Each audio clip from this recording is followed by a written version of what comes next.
अग्रिमा, नहीं, मुझे कोई दिक्कत नहीं है। आप कॉल कर सकते हैं अपने नंबर से और आपकी परमिशन के बिना मैं आपका नंबर ना खुद यूज करूंगी और ना ही किसी से शेयर करूंगी। अर्जुन, नहीं, बात वो नहीं है। मुझे योगिता के नंबर से बात करने में भी कोई इशू नहीं है, बस इसलिए कि योगिता सामने बात नहीं करना चाहता और बिना किसी रीजन के इंतज़ार करना पड़ेगा। अग्रिमा, वो आपकी दोस्त है, उन्हें इंतज़ार करवाना या ना करवाना आपकी मर्जी है। अर्जुन ने अग्रिमा की बात सुनकर उससे कहा, मैं कॉल करता हूँ अपने नंबर से, और फ़ोन काट दिया तो योगिता हल्का सा हंसते हुए बोली, नाइस गेम, फ़ोन करो और काट दो और फिर से फ़ोन करो। अर्जुन ने भी हल्की सी स्माइल दी और योगिता के फ़ोन से अग्रिमा का नंबर अपने फ़ोन में सेव कर लिया। फिर उसने योगिता से भी थैंक यू की वजह कहा, हेल्प के बदले जो चाहिए हो बता देना। योगिता मुंह बनाकर बोली, तुझे क्या प्रॉब्लम है थैंक यू और सॉरी बोलने में? अर्जुन, सच words don't suit Arjun Pratap Singh, अब जा, मुझे बात करनी है उससे। योगिता, हाँ हाँ मुझे पता है तेरा नाम, और अब बदले में मुझे एक ट्रीट चाहिए स्टार बक्स में। अर्जुन बस मुस्कुरा दिया और योगिता वहाँ से चली गई। अर्जुन के भाव अब गंभीर हो गए और उसने अपना केबिन अंदर से लॉक कर दिया ताकि कोई डिस्टरबेंस ना हो और साथ ही अग्रिमा का नंबर डायल कर दिया। अग्रिमा ने जब फ़ोन उठाकर हेलो कहा और उम्मीद के मुताबिक उसे अर्जुन की आवाज़ सुनाई दी। अब बात करें अग्रिमा जी। अर्जुन एक पल रुक कर बोला, जानता हूँ कि ये थोड़ा अजीब है, मैं खुद ही तुझसे मिलना नहीं चाहता था और अब खुद ही तुझे कॉल कर रहा हूँ। अग्रिमा को भी ये अजीब तो लग रहा था, पर वो क्या कहती। फिर भी उसने अर्जुन की बात सुनकर धीमे से कहा, नहीं, आप बताइए सब ठीक है ना? अर्जुन, हाँ सब ठीक है, पर कुछ बात करनी थी तुमसे। अग्रिमा जी, अर्जुन ने बात जारी रखते ने के मकसद से कहा, तुम कहाँ जॉब करती हो, मतलब दिल्ली में कहाँ? अग्रिमा को ये सुनकर झटका सा लगा। उसने थोड़ा हिचकते हुए कहा, आपसे किसने कहा कि मैं दिल्ली में हूँ? अर्जुन, वो मुझे तुझसे बात करनी थी और कोई कॉन्टेक्ट था नहीं, तो मैंने अपने एक आदमी को तुम्हारे बारे में पता करने को कहा था, उसी ने बताया। अग्रिमा, नहीं, मैं पहले दिल्ली में थी, अब वहाँ नहीं हूँ। अर्जुन, तो अग्रिमा को झूठ बोलने का कोई औचित्य नज़र नहीं आया, तो उसने कहा, मैं अब बेंगलोर में जॉब करती हूँ। अर्जुन, बेंगलोर? अग्रिमा, हाँ। अर्जुन, किस पोस्ट पर हो, कौन सी कंपनी में? अग्रिमा ने थोड़ा हिचकते हुए कहा, क्या बात है, कुछ परेशानी है क्या मेरे जॉब में? अर्जुन अब झिझक गया, उसे समझ ही नहीं आ रहा था कि वो कैसे बात शुरू करे। उसने एक पल को अपनी आंख बंद कर ली और बोला, नहीं, मैं एक्चुअली तुमसे मिलकर बात करना चाहता था। अग्रिमा ये सुनकर हैरान रह गई कि अर्जुन उससे मिलकर बात करना चाहता है। ऐसी भी क्या बात है कि वो इतना परेशान है? उसे साफ साफ पूछना ही ठीक लगा, तो उसने अर्जुन से पूछा, आप बहुत परेशान लग रहे हैं, कुछ हुआ है क्या? अर्जुन को अग्रिमा की बात समझ नहीं आई, तो उसने कहा, कुछ हुआ है मतलब? अग्रिमा, क्या पंचायत ने या मेरे घर से किसी ने कुछ कहा है क्या? अर्जुन, नहीं, ऐसा कुछ नहीं हुआ है, पर अर्जुन ने अपनी बात अधूरी छोड़ दी, तो अग्रिमा ने उससे कहा, आप प्लीज़ झिझकिए मत, साफ साफ कहिए। अर्जुन, कहीं ऐसा ना हो कि मेरे सब साफ साफ कहने पर तुम्हें बुरा लग जाए। अग्रिमा, तो क्या सामने बैठकर बात करने पर बुरा नहीं लगेगा? मुझे बुरा लग जाएगा, ये सोचकर तो आप कभी भी अपनी बात नहीं कह पाएंगे। अर्जुन, मुझे कभी किसी से बुरा लगने का डर नहीं लगता, जो मुझे कहना है वो मैं कह कर ही रहता हूँ। अग्रिमा एक बात फिर एटीट्यूड भरी लफ्ज़ों पर मुस्कुरा उठी और बोली, तो कहिए आपकी क्या कहना है? अर्जुन ने एक लंबी सांस लेकर कहा, मुझे एक लड़की पसंद आ गई है। अर्जुन इतना बोलकर चुप हो गया और अग्रिमा ने उसकी बात सुनकर अपने हाथ पर बने टैटू को देखा। वो जानती थी कि एक दिन उसे इस सच का सामना करना ही है कि अर्जुन किसी और लड़की को अपनी ज़िंदगी में शामिल कर लेगा, पर उसे इस खबर का इंतजार किसी न्यूज से मिलने का था। वो ये नहीं जानती थी कि अर्जुन खुद उसे ये बात बताएगा। सांसें मानो थम सी गई और दिल पर एक बिजली सी गिरी, पर वो पहले से जानती थी कि ऐसा एक दिन होगा ही, तो उसने खुद को इस बात के तैयार रखा था। वो अपने कृष्ण की मीरा थी, लेकिन ऐसी मीरा जिसे जहर का प्याला पीना तो था, पर साथ ही उस जहर को अंदर रखकर जीना भी था। उसने खुद को संयत करते हुए कहा, ये तो अच्छी बात है। अर्जुन उसकी बात सुनकर अपनी जगह पर ही जम गया। उसे तो यकीन नहीं हुआ अपने कानों पर। ये लड़की जो अब अर्जुन से हुई शादी को अकेले निभाना चाहती है, इसने वो फैसला खुशी खुशी तो नहीं लिया था, और अब मेरे मुंह से ये सुनकर कि मुझे कोई और लड़की पसंद है, उसे बुरा नहीं लगा, या फिर उसके लिए भी उस शादी का कोई मतलब नहीं है। और उस दिन उसने सिर्फ सबको चुप करवाने के लिए शादी को निभाने की बात कही थी। अर्जुन को सोचते हुए बोला, तुम्हें बुरा नहीं लग रहा है?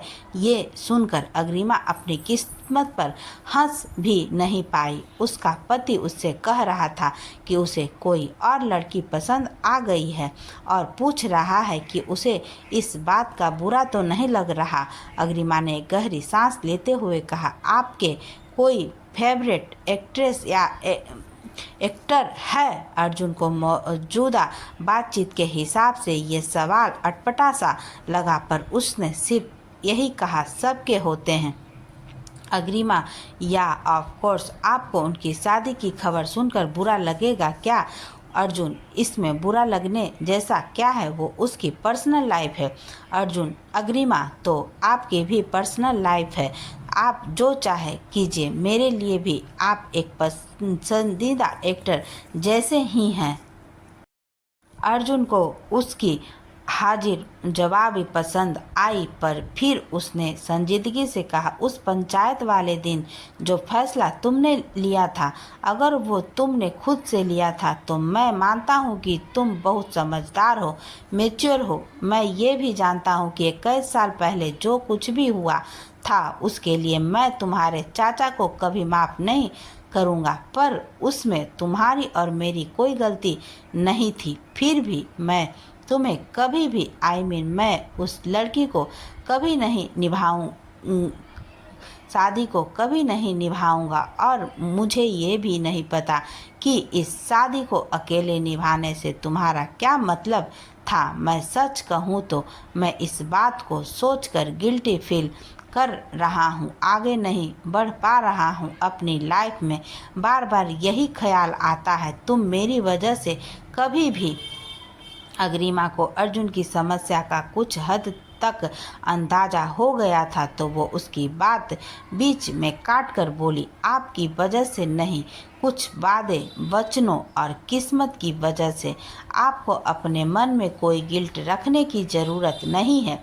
ये मेरा अपना फैसला था, क्योंकि मैं अपने दादाजी और पापा का दिया वचन नहीं तोड़ना चाहती। अर्जुन, पर मैं भी तो। अग्रिमा, नहीं, आपके घर वालों ने कोई वचन नहीं दिया था, उन्होंने सिर्फ सहमति दी थी। वो वचन पंचायत ने मेरे घर वालों से लिया था, दादा खेड़ा यानी गांव के मंदिर में दिया जलाकर, और मैं उसे नहीं तोड़ पाऊंगी। अर्जुन, तो क्या तुम पूरी जिंदगी अकेले रहने वाली हो? अग्रिमा, ऐसा कुछ नहीं, हर कोई किसी न किसी से जुड़ता है ज़िंदगी में और उसी के साथ अपना जीवन व्यतीत करना चाहता है। जैसे आप उस लड़की के साथ जीना चाहते हैं जो आपको पसंद है, वैसे ही मैं भी भगवान के साथ जुड़ चुकी हूँ। आप अगर ये सोचकर परेशान हैं कि मुझे बुरा लगेगा या मैं अकेले जीऊँगी, तो प्लीज़ आपको ये सब सोचकर परेशान होने की ज़रूरत नहीं है। और अगर आप ऐसे परेशान होंगे तो मुझे भी अच्छा नहीं लगेगा। फिर आप मेरी वजह से परेशान हैं। अग्रिमा की बातें सुनकर अर्जुन को विश्वास ही नहीं हो रहा था कि कोई इस मतलबी दुनिया में इतना अच्छा कैसे हो सकता है। क्या उसे सच में बुरा नहीं लग रहा, या वो ये सब सिर्फ अर्जुन का दिल रखने के लिए कह रही है। अर्जुन, एक बात पूछूं तुमसे? अग्रिमा, पूछिए। अर्जुन थोड़ा अटकते हुए, क्या तुमने कभी कभी ये नहीं चाहा कि मैं भी तुम्हारी तरह इस शादी को निभाऊं, तुम्हें अपने साथ? अग्रिमा ने आसमान को देखते हुए कहा, चांद को सिर्फ देख सकते हैं, उसे छूना और आसमान से तोड़कर अपने पास रखने का ख्वाब देखना भी पागलपन है, और ये पागलपन मेरी औकात में भी नहीं है। अर्जुन उसकी बात सुनकर चुप हो गया तो अग्रिमा ने आगे कहा, अगर मैं ये चाहूँ भी कि आप मेरे साथ रहें तो आप और आपका परिवार कभी खुश नहीं रहेगा, और फिर ना ही मैं खुश रह पाऊंगी। तो बेहतर है कि आप अपनी पसंद की लड़की से शादी करके खुश रहें। अर्जुन के मुंह से बेसाख्ता ही निकल गया, और तुम्हारी खुशी? अग्रिमा मुस्कुराते हुए बोली, हूँ खुश मैं। आज बहुत की उनसे, आज बात हुई, मन मयूर सा नाच उठा, मानो मुलाकात हुई। अग्रिमा के शब्दों ने अर्जुन को निशब्द कर दिया था।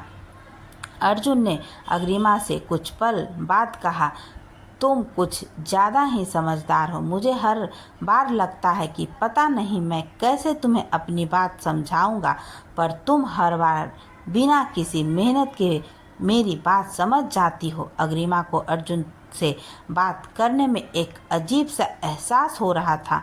वो हिचक रही थी शायद, पर पिछली कुछ मुलाकातों की वजह से वो थोड़ा सामान्य हुई और बोली, तारीफ के लिए शुक्रिया, वैसे कब है शादी? अर्जुन नासमझी से, शादी? अग्रिमा थोड़ा धीरे से, हाँ, आपने ही कहा ना कि लड़की पसंद आ गई है आपको। अर्जुन आराम से बोला, अभी कहाँ शादी, अभी तो उसे कुछ बताया भी नहीं है। पहले तुम्हारे साथ बात करना चाहता था, अब उससे बात करूंगा, पता नहीं वो भी क्या कहेगी।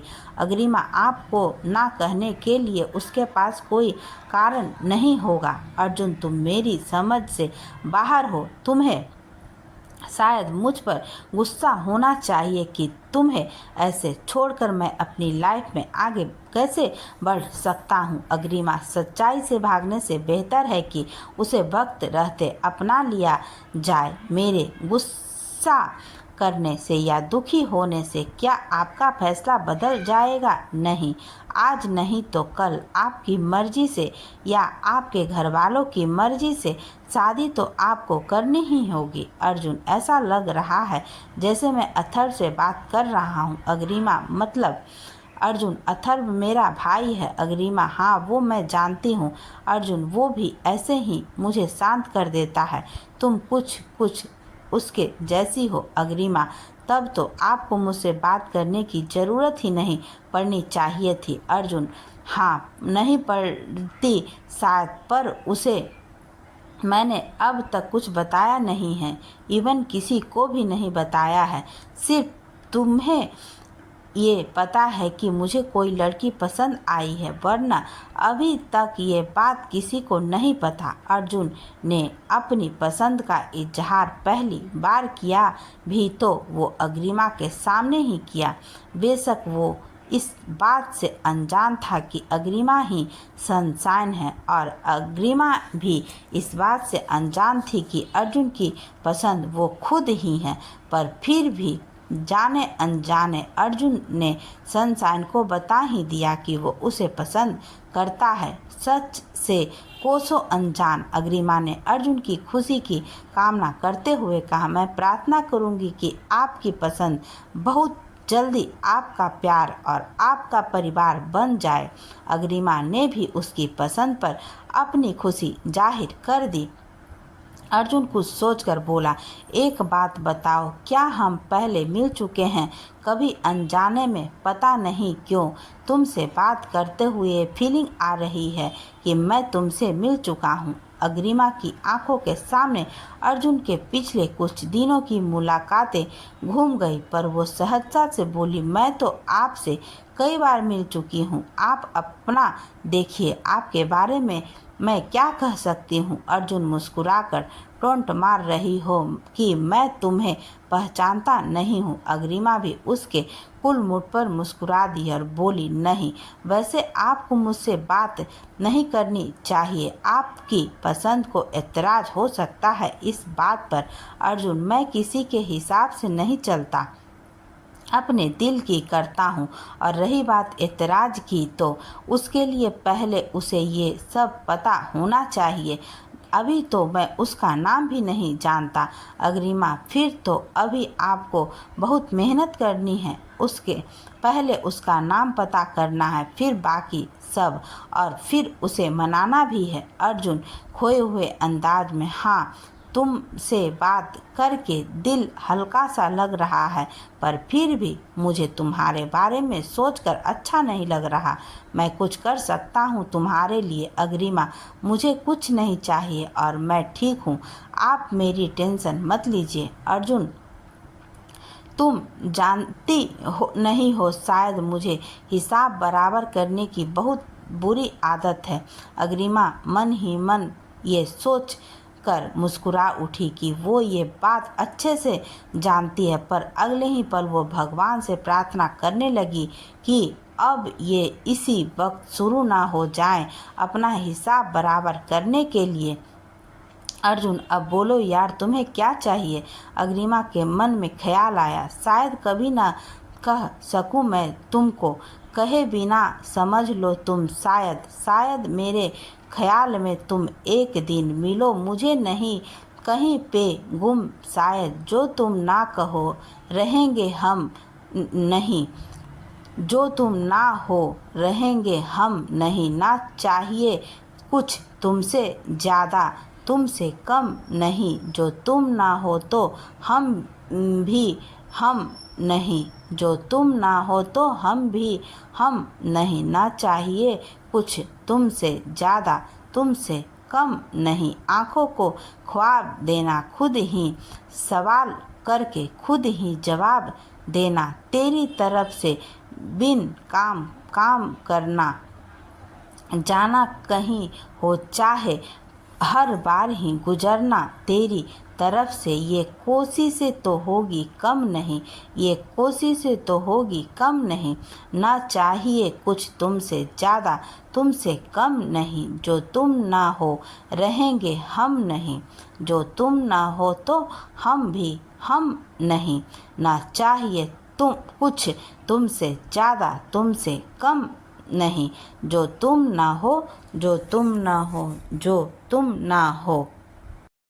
अग्रिमा ने खुद को बात आगे बढ़ने से पहले समझाया और अर्जुन से कहा, वो ऑफिस में एक ज़रूरी काम है, अगर अब सब ठीक है तो मुझे अब जाना चाहिए। अर्जुन को भी ऑफिस सुनकर खुद याद आया कि उसे भी बहुत सारे काम हैं। उसने अग्रिमा से कहा, अरे हाँ, तुमसे बात करते करते मुझे याद ही नहीं रहा कि मेरी भी मीटिंग है, चलो ठीक है, तुम मुझे सोचकर बता देना कि तुम्हें क्या चाहिए।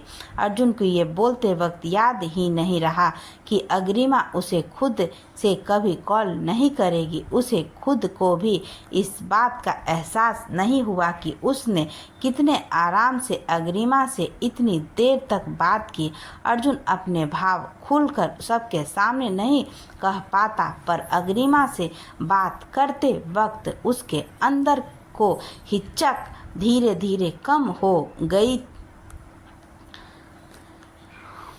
होती गई और उसने अपने दिल की सब बातें अग्रिमा के सामने रख दी। वहीं अग्रिमा ने अब कुछ और न कहते हुए बस जी बोलकर बात खत्म की और फ़ोन रख दिया। फ़ोन कटने के बाद वो अर्जुन से बात करते वक्त तेज हुई अपनी धड़कनों को शांत करने की कोशिश करने लगी। तकरीबन 5 मिनट वो ऐसे ही खड़ी रही और फिर उसने अपना मोबाइल लेकर उसमें अर्जुन का नंबर सेव कर दिया, जिस पर उसने लिखा था मून लाइट। पता नहीं उसने क्या सोचकर ये नाम रखा, शायद चांद ही था अर्जुन उसके लिए। और आज फ़ोन से सुनाई दे रही उसकी आवाज़ उस आवाज़ में चमकते चांद की रोशनी की तरह उस पर मेहर कर रही थी।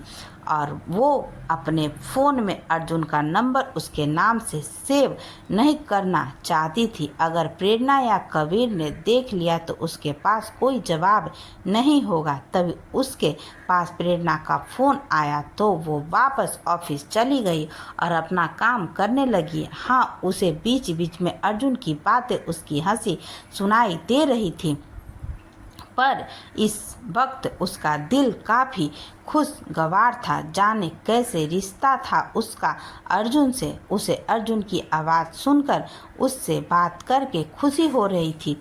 अर्जुन किसी लड़की को पसंद करता है ये जानकर उसके दिल में एक बार हुक जरूर उठी थी, पर अर्जुन की खुशी उसके लिए सर्वोपरि थी और वो उसकी खुशी में खुश हो गई थी। अर्जुन भी अब थोड़ा शांत था पहले से और उसने भी अपना ध्यान काम पर लगा दिया। लंच टाइम तक अर्जुन लगातार काम करता रहा। फिर उसे जब शान का ख्याल आया तो उसने नैना से अदिति को बुलाने के लिए कहा। अदिति HR डिपार्टमेंट में ही काम कर रही थी और नितिक्षा भी वहीं थी। नैना ने एक स्टाफ को HR डिपार्टमेंट में भेजकर अदिति को यह कहकर बुलवाया कि उसे अर्जुन ने बुलवाया है। ये मैसेज जैसे ही वहाँ सब ने सुना तो सबके कान खड़े हो गए। अर्जुन अब तक सिर्फ डिपार्टमेंट के हेड से ही बात करता था, आज एक नॉर्मल एम्प्लॉय को उसने वहाँ बुलाया है तो सब थोड़ा हैरान थे। वहीं नितिक्षा को ये बहुत खराब लगा कि अदिति को अर्जुन ने बुलाया है और अर्जुन उसे कोई भाव नहीं देता। वैसे भी वो अदिति से खफा थी अपने भाई नीरज की वजह से। अदिति ने अर्जुन के केबिन के सामने पहुंचकर नॉक किया तो अंदर से अर्जुन की आवाज़ आई, कम इन। अदिति अंदर आ गई और उसने अर्जुन को देखकर उसे विश किया तो अर्जुन ने उसे बैठने को कहा और पूछा, तुम ठीक हो? अदिति, जी सर। अर्जुन, कोई प्रॉब्लम तो नहीं ना यहाँ? अदिति, नहीं सर, मैं ठीक हूँ। अर्जुन, गुड। कुछ भी प्रॉब्लम हो तो कुंज को बोल देना और जब तक कुंज न आए तो नैना को बता देना। अदिति ने मुस्कुराकर हाँ में सिर हिला दिया तो अर्जुन ने उससे थोड़ी गंभीरता से कहा, अदिति, मुझे तुमसे कुछ बात पूछना है। अदिति, जी सर, बताइए। अर्जुन कुछ कहता उससे पहले ही उसका फ़ोन बजा जिस पर उसकी मॉम का नंबर शो हो रहा था। अर्जुन ने फ़ोन उठाया और अपनी माँ की बात सुनी तो उसके चेहरे पर दर्द के भाव आ गए। उसने सिर्फ इतना ही जवाब में कहा, मैं आता हूँ मॉम, आप टेंशन मत लीजिए। फिर उसने अदिति की तरफ देखा और उससे बोला, अदिति, अभी तुम अपना काम करो, मैं तुमसे बाद में बात करता हूँ। अदिति ने भी अर्जुन के चेहरे के भाव देखकर कुछ नहीं पूछा और चुपचाप उसके केबिन से चली गई।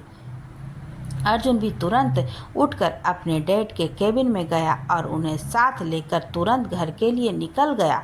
पर अर्जुन तो आनंदी जी हॉल में बैठकर घर पहुंचा तो आनंदी जी हॉल में बैठकर अनुपमा जी को संभाल रही थी।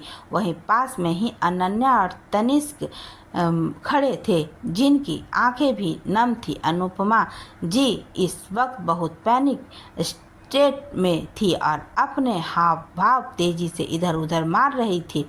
अथर्व भी तुरंत ही भागता हुआ घर पहुंचा था। उसने और अर्जुन ने एक दूसरे को देखा और दोनों जल्दी से अनुपमा जी के पास पहुंचे। अथर्व ने जाकर उन्हें संभालने की कोशिश की और अर्जुन को देखते ही अनन्या और तनिष्क भागकर उसके सीने से लग गए। अर्जुन ने एक बार तो दोनों को खुद में समेट लिया पर अगले ही पर थोड़ी कठोरता से बोला, चुप हो जाओ तुम दोनों, अब बच्चे नहीं रहे हो, कुछ भी हो बस रोने लग जाओ। पहले खुद को संभालो और फिर रोने की बजाय बुआ को संभालने में मदद करो। अर्जुन की सख्त और दृढ़ आवाज़ सुनकर वो दोनों चुप हो गए और अनुपमा जी की तरफ देखने लगे जिन्हें अथर्व ने अब तक एक इंजेक्शन लगा दिया था और वो नींद में जाते हुए शांत होने लगी थी। अथर्व ने अपनी बुआ के गोद में उठाकर उनके कमरे में बेड पर लिटा दिया और आनंदी जी उन्हें डिस्टर्ब न करने को कहा। सब लोग बाहर आ गए तो अर्जुन ने अथर्व की तरफ देखा और कहा, अथर्व बुआ कितने सालों से दवाइयाँ खा रही है और हर तरह का ट्रीटमेंट ले रही है, फिर भी ये पैनिक अटैक ऐसे ही है क्यों? अथर्व, अर्जुन, इस प्रॉब्लम में दवाइयों और ट्रीटमेंट से ज़्यादा मरीज की इच्छा शक्ति और उसके आसपास का माहौल मैटर करता है। मुझे लगता है बुआ उस हादसे को अपने दिमाग से निकाल नहीं पा रही है और किसी न किसी तरह से उसके दिमाग में जब उस हादसे की यादें ट्रिगर हो जाती है तो उन्हें पैनिक अटैक आते हैं।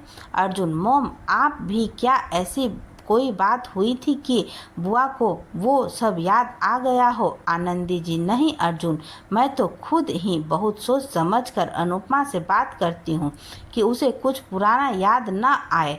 हम तो बस घर के बारे में बात कर रहे थे, पर फिर वो एकदम से ही पैनिक कर गई।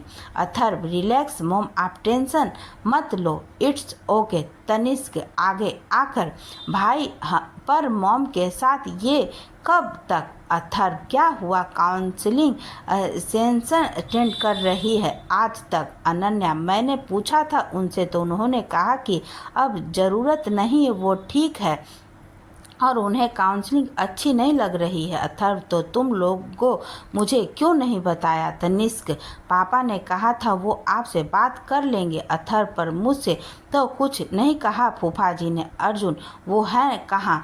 किसी ने कॉल किया उन्हें? आनंदी जी, नहीं, थोड़ी देर पहले तुम्हारी बुआ से उनकी बात हुई थी। अनुपमा ने बताया था कि वो शहर से बाहर गए हैं किसी काम से, तो मुझे उन्हें कॉल करना ठीक नहीं लगा। अजय जी, मैं कॉल कर देता हूँ कार्तिक को। अब अनुपमा, ठीक है, तो तुम लोग भी लंच कर लो, अनुपमा जाग जाए तो उससे बात करेंगे।